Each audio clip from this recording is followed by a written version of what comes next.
welcome to the first in a short series of videos exploring some of the rigging tools inside of Modo 501. In this first video we're going to take a brief look at what I class is really the essential tools of rigging, and they are parenting and constraints. Now when I say essential tools, what I mean is that it doesn't really matter what kind of rig you're building, from a small mechanical rig to an in-depth character rig, you're not going to get very far and achieve much without either parenting or constraints. So it's essential that you understand how they work and the differences between the two. So let's begin with parenting here. Now if you've never done any rigging inside of Modo, you might not have encountered constraints before, but you will most likely have encountered parenting. Parenting basically means taking one or a group of items and then dragging and dropping them inside the item list to create a hierarchy. This means that any animation or translation, rotation or scale that's applied to the parent object is also applied to the child objects. However, the child objects can still be moved, translated, rotated and scaled independently, even though they also take on the animation of the parent object. You should take into account, however, that if I animate the tray rotating 180 degrees like this, and I also animate the child object rotating 180 degrees in the same direction, the cup will appear to rotate 360 degrees.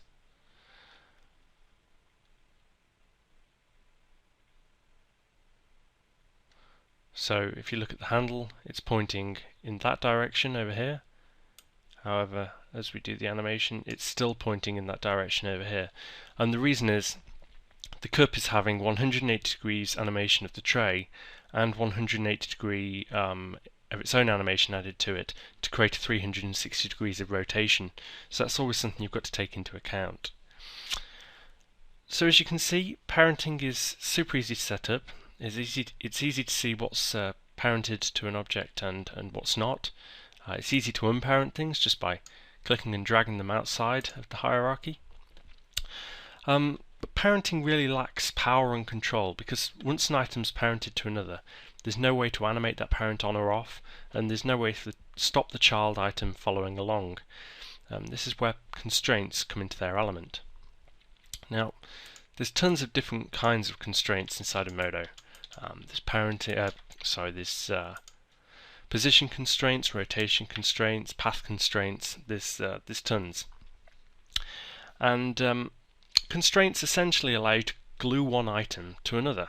So you can constrain one item's rotation to another, or just the position values if you wanted. So for example, if we grab the cone and then shift select the cube and we do a rotation constraint, you can see there's now this line there between them to tell us this is constraint active. Now if we grab the cube and we move it about, you'll see that only the cube moves because it's a rotation constraint. So the cone isn't following along.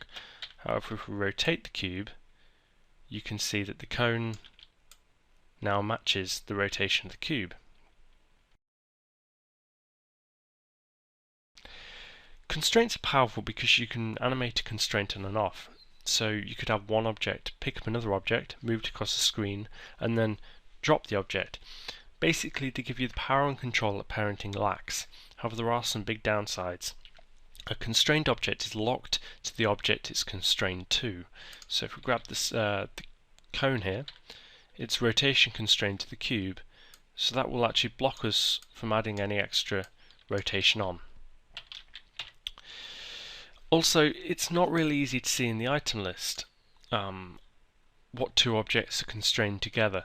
It's not as easy as it is with parenting, for example.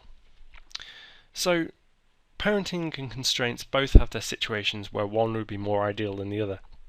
As you use rigging more, it becomes easy to tell when to use a parent and when to use a constraint.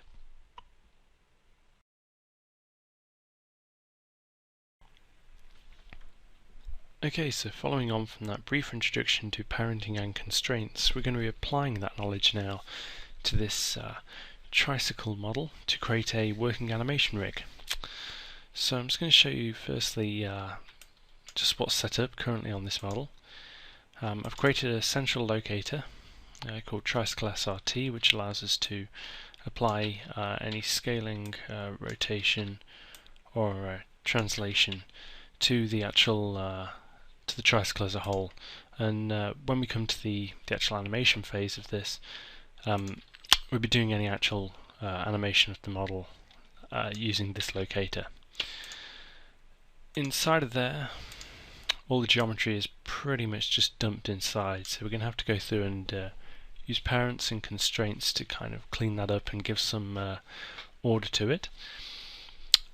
I have set up a little bit of rigging on this already, and if we just translate the locator back and forwards, you can see that all three wheels, at least the central pivot, automatically rotates. So let me just see if that shows up in the video. As I pull it back, you can kind of see the central pivot there just rotating backwards slightly. Our outside of the wheel, so our tyre and our spokes, don't follow along, and that's just because the parenting is not properly set up at the moment. So that's one of the first jobs we're going to have to do. So let's get started. The first thing we're going to do is just ensure that our central locators are 0 in the world in position, 0 rotation, and 100% scale.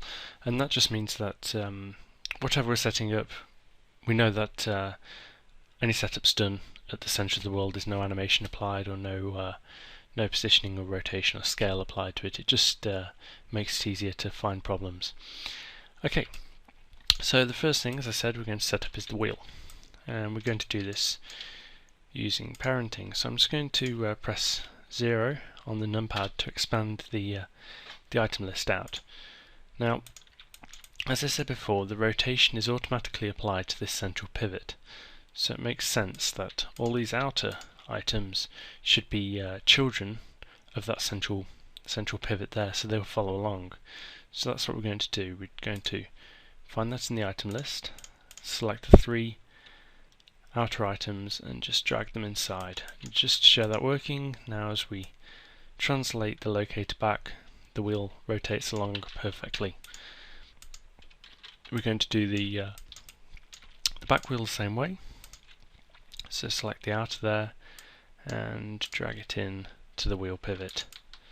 Do the same on the left wheel here. So as you can see, setting up parents using a drag and drop method like this is really quick, because it allows us to set up a really fast hierarchy. However, we're going to set up the steering column now, and as you can see from the steering column, as we rotate it around in Y, all that's happening is the geometry is moving, and we want the entire steering column, the handlebars, the pedals and the wheel to rotate in Y with it. So we need to use parenting again to parent all these items to that central steering column. So I'm just going to go through and select them. So I'm just going to select these 3 to begin with, and then I'm going to drag and drop them into the tricycle front wheel axle column. So now, as you can see, as we rotate that around, everything follows along. Now, there is a different way to set up parents inside of Modo. As I was saying, when we do the drag and drop method, it's very quick. It allows us to set up hierarchies really quickly. There's another way we can set up parenting, however. So we want to also parent this wheel to this central column. So we're going to grab the wheel and then the central column, and you'll notice in our setup tab of our tool panel we've got this parent button, and if I just press it now, you'll see that randomly our wheels popped up here, and really it's done something unexpected there, but there's a reason for this. I'll just undo. If we select the central column, I'll just bring back the properties panel by pressing 0, we can see that we've got some position in Y and Z applied to the item of 124mm and 218mm. So that's actually measured from the center of the parent, which at the moment is the tricycle SRT, which we know is at the center of the world. So it's measured along 214 millimeters and up 128 or whatever it was. Whereas if we select this and then select the axle and press parent again, what it's done is it's kept exactly the same translation, 124 millimeters and 218, and it's measured it from the position, the center of the parent, which is this item here. So it's now measuring 214 millimeters long and 124 millimeters up. So that's why it's shifted the item up. There's a way we can use the parenting button and still keep the item in exactly the same place, and that's using compensation. So if we select it again and then select the column, we press this compensation button up here, and what this allows us to do, it allows us to apply a parent, but it works in a similar way to the dragging and dropping method in the item list. And modo will internally calculate the translation of this item to keep it in the same position. So you can see the icons changed here from parent to parent in place and changed color, and if we press it, you'll see that let's turn off compensation. You can see that the wheel is in exactly the same place, but now it's got different position values because it's had to work out the correct position from this point downwards. So it's going to have different values. So you've always got to bear in mind that if you use the parenting and the unparenting tools inside the item, inside the tool panel, sorry, always make sure you have compensation on. Otherwise, you may see your item flipping off into the distance somewhere. Okay, so now we have our steering column set up. As we rotate this round, we can see everything including the wheel follows along. Okay, so now it's time to set up the pedals, and surprise surprise, we're going to be doing this yet again using parenting. So I'm just going to grab the pedal bars and these little pedal pivots at the end here, and we're going to drop these into this central pivot here. So we need to find it first. So it's inside of the front axle geo, then it's this, the tricycle front wheel pivot. So I'm just going to drag and drop that inside of there. And yet again, if we rotate this round, we can see that the pedal bars move along, and if I move this forwards, because we parented these to the wheel, they rotate around like pedals should. Now, we need to set these up now, the actual pedal foot pieces, and we're not going to do this using parenting, and there is a reason for this, and to show the reason I may as well do it and then explain why it doesn't work. So if I just find our pedal bar there, and we're just going to drag this in, our pedal bar. As we move this forwards, you'll see that our foot pieces actually rotate round with the wheel, and we don't really want that to happen. What I'd like to happen with this rig is those to stay flat. So as the wheel rotates, they move around the wheel, but they always remain flat like that, because that's just how pedals are, or at least they have a free rotation. They don't always match the rotation of the wheel, should I say. So we're going to use a rotation and position constraints for these. I'm just going to drag it out of there. So the first one we're going to set up is a position constraint, and this will actually make sure that it stays in the same position as this bar here. So we've got these little pivot items here, so we're going to constrain the foot piece to a pivot piece. So select the foot piece and then select the pivot piece, go to modifiers and choose position constraint, and the first thing you'll notice is that the actual pedal foot piece shifts position. I'm going to undo that and show you why. When we set up a constraint, what it will do is it'll force the position values to be the same, or the rotation values to be the same, and with position, for example, it will just match up the centers, so it will move one item to the center of another, to the center of the constrained item. And we can get around this by using the old compensation button up here. So let me show you what I mean by this. If I select one and then select the other, you can see that the two positions aren't actually aligned there. There's our two centers. So when we apply it without compensation, it shifts them to line up.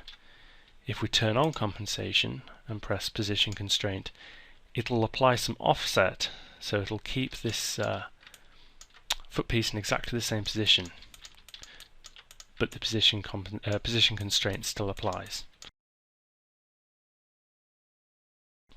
So I'm going to set up this other pedal now. So come in here, select the foot piece and select the pivot, and this time I'm going to do it again without compensation, just to show you something. If I select position constraint again, and as expected it's going to jump position. Now, as we can see at the right pedal here, we've got this plus and minus symbol here, and we can expand that and we can see our constraint inside. Now, the plus and minus only appears when there's a constraint or a similar modifier inside or something like that. So we're going to choose the position constraint, and you'll see there's these offsets inside of here, and these allow us to do something very similar to the compensation, and these allow us to offset the constraint's position, so we can actually move it out slightly, minus 2.4, so the pedal foot piece is in the correct position now. In fact, if we come into the left pedal, if we press the little plus symbol, we can actually see when compensation was turned on, the value is 2.36 that Modo calculated. So we can actually add the minus symbol inside of it, apply the same to the right pedal, and that will give us equal translations, equal positions. So this one's almost as if we had got compensation on. So just bear in mind that if you're ever setting up a constraint and you forget to use compensation, and after setting up the constraint you just want to come in and offset something slightly, you can always expand here and then actually use this panel to do it. Okay, so as we can see, as we move it forwards, they translate fine, whereas if we rotate the steering column, we've got a problem. And that problem is that the pedals shouldn't keep the rotation like that. They should remain fixed and rotate round with this bar, at least in the y-axis. So we're going to use a rotation constraint on this now. So I'm just going to select the right pedal, or the left pedal, sorry, and then select the pivot point. Now these actually share. The pivot point and the left pedal foot piece actually share rotation values at the moment, so we don't need compensation on, and we're going to choose rotation constraint. Now you might be thinking, what was the whole point in all that? We've just done a position constraint and a rotation constraint. I mean, that's practically parenting. If we got scaling as well, it would be. But I'm going to show you something now which allows us to control which axis the rotation constraint's working in. So at the moment, as we see, as we move this back and forth, it's working like a parent does. The rotation is actually being affected in the X rotation, and we don't really want it to be. So we're going to find our rotation constraint in the item list. It's actually here, it's expanded it for us. And there's a button at the bottom of this panel called Add Output Options, and this allows us to blend or change the weighting of particular axis on position constraints and rotation constraints. So you'll see there's a little plus symbol appeared here. If we press it, you'll see there's a new item, and it's actually called Matrix Channel Effect. Now if we select that, it comes up with another panel which has got the X, the Y and the Z opacity. Now we want the rotation to work in the Y-axis, and we want it to work in the Z-axis, but we don't want it to be the work in the X-axis. We want the X-axis to always remain flat like this. So we're just going to choose opacity X and change it to 0. So as we move the tricycle back and forwards now, you'll see that pedal always remains flat, but if we rotate it like that, the pedal is remaining locked perfectly. So we're going to apply the same to this side. I'm just going to deselect these. Select our pedal foot piece, select our pivot. Now, because the way I set up this model, and I created this pedal first and flipped it over, when we set up the rotation constraint here, it's going to do something a bit dodgy, and it's going to flip it the opposite way. There's an easy way to fix that, and that's, again, turn on compensation, choose rotation constraint. We can then come in, find our rotation constraint. You can actually see the offsets there because we use compensation. We're going to use add output options and then find our matrix channel effect and limit it in X. So now the right pedal and the left pedal are both set up perfectly.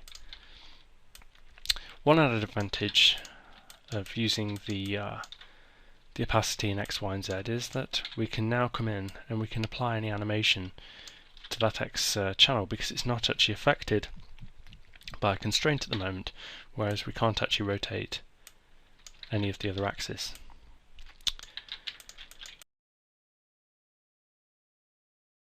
Okay, so that's our tricycle rig set up now completely. Just to show you how it all works, if we move it back and forth, you can see that the wheels and the pedals all move along perfectly. If we rotate the steering column, we can see that the entire steering column follows along, including the pedals. So that's that tricycle completely set up and really ready for animation. So you could take this a bit further by exploring some of the other constraints inside of Modo, such as the path constraint, for example, creating a curve and then getting your tricycle to follow along it. And I suggest you do go and explore some of the constraints and what they can do. So thanks for watching, and I hope this has helped.